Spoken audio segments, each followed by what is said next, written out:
In the heart of the African savanna, where the sun blazes down and the air shimmers with heat, a creature of elegance and power prowls. The leopard, a master of stealth and grace, is often seen as the epitome of wild beauty. But today, we delve into a darker tale, one that reveals the hidden horrors lurking beneath its spotted coat. Imagine, if you will, a majestic leopard, its muscles rippling beneath its skin, but marred by a grotesque wound, a barnacle-like growth festering on its flank. This is not a mere injury. It is a testament to the brutal realities of nature, a vivid reminder of the parasitic world that exists alongside the grandeur of the animal kingdom. As we zoom in on this unfortunate feline, the barnacle wound becomes a focal point of our exploration. This grotesque affliction, resembling a cluster of barnacles clinging to a shipwreck, is not a common sight on land-dwelling creatures. Yet, here it is, a shocking anomaly that raises questions about the delicate balance of life and the insidious nature of parasites. The barnacle, typically found in marine environments, has somehow found its way onto this leopard, a testament to the adaptability and resilience of life in all its forms.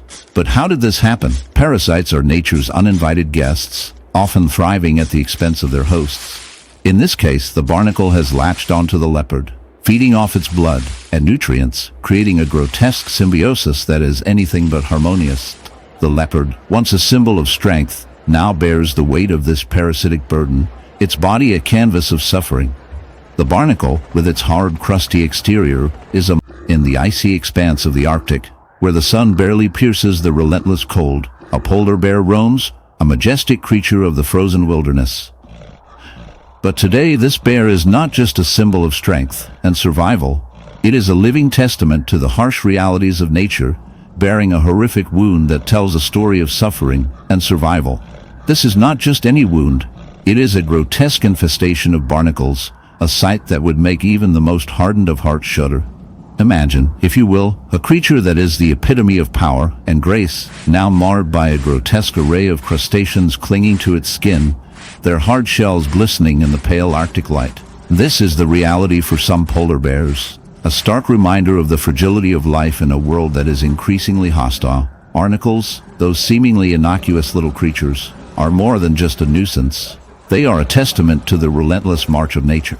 These marine arthropods, which typically attach themselves to hard surfaces, have found an unusual host in the polar bear. The bear, with its thick layer of blubber and fur, becomes an unintended canvas for these barnacles, which latch on with a tenacity that is both fascinating and horrifying. As the barnacles embed themselves into the bear's skin, they create a grotesque landscape of white and gray, a stark contrast against the bear's stark white fur. The wound is not just a physical affliction, it is a breeding ground for infection, a source of pain that the bear must endure as it navigates the harsh realities of its environment. The barnacle infestation is a result of a complex interplay between the bear's habitat and the changing climate. As the Arctic warms, the ice melts, and the waters become more hospitable to these crustaceans, the bear, in its quest for food and survival, inadvertently becomes a host for these parasites. The barnacles thrive in the warmer waters, and as they attach themselves to the bear, they begin to feed on its skin, drawing nutrients, and in the cold, silent depths of a forgotten forest, beyond the reach of warm sunlight and cheerful birdsong, a lone wolf moves with a haunting presence. This wolf is no ordinary creature of the wild. Its sleek fur is punctuated by a grotesque tableau of barnacles clinging cruelly to its flesh. These are not the gentle crustaceans found on coastal rocks or drifting driftwood, but relentless parasites that have latched onto this wolf in a grim spectacle of nature's raw indifference. The wound beneath these barnacles is a grotesque wound, weeping with darkened fluids, crusted edges torn and raw, a cavernous ruin on the animal's side.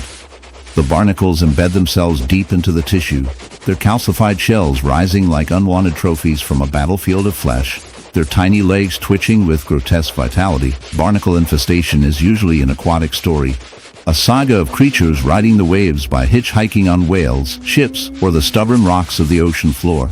Yet here, in the heart of this terrestrial wilderness, a twisted adaptation plays out. How can barnacles survive on a moving wolf, detached from the salty embrace of the sea?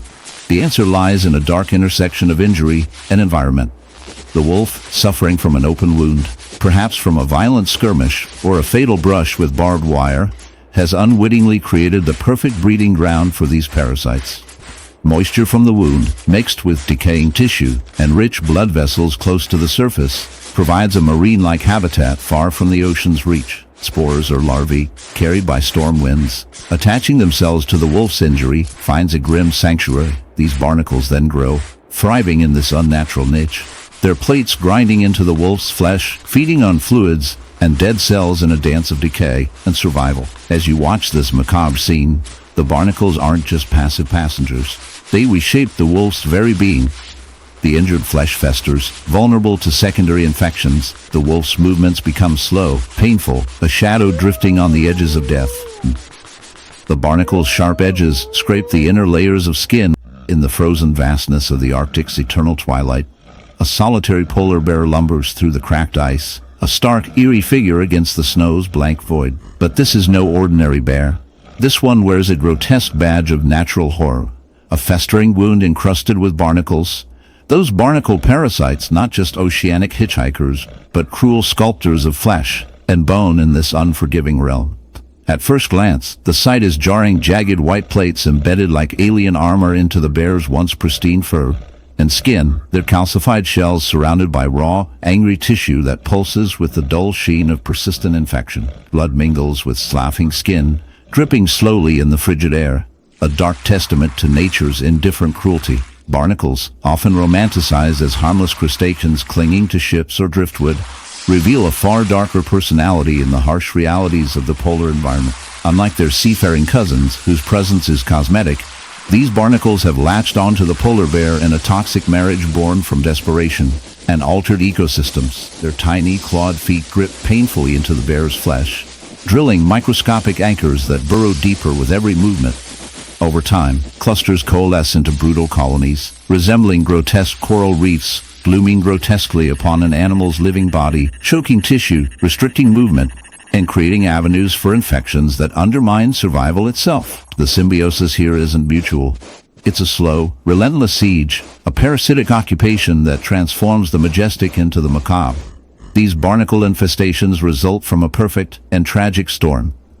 The sea ice, which once acted as a wide platform between water and land for the polar bears, is shrinking rapidly. The bear, forced into longer swims and warmer waters, is exposed to barnacle larvae, microscopic and opportunistic, that find these massive mammals an ideal substrate in regions where colder water once kept infestations minimal.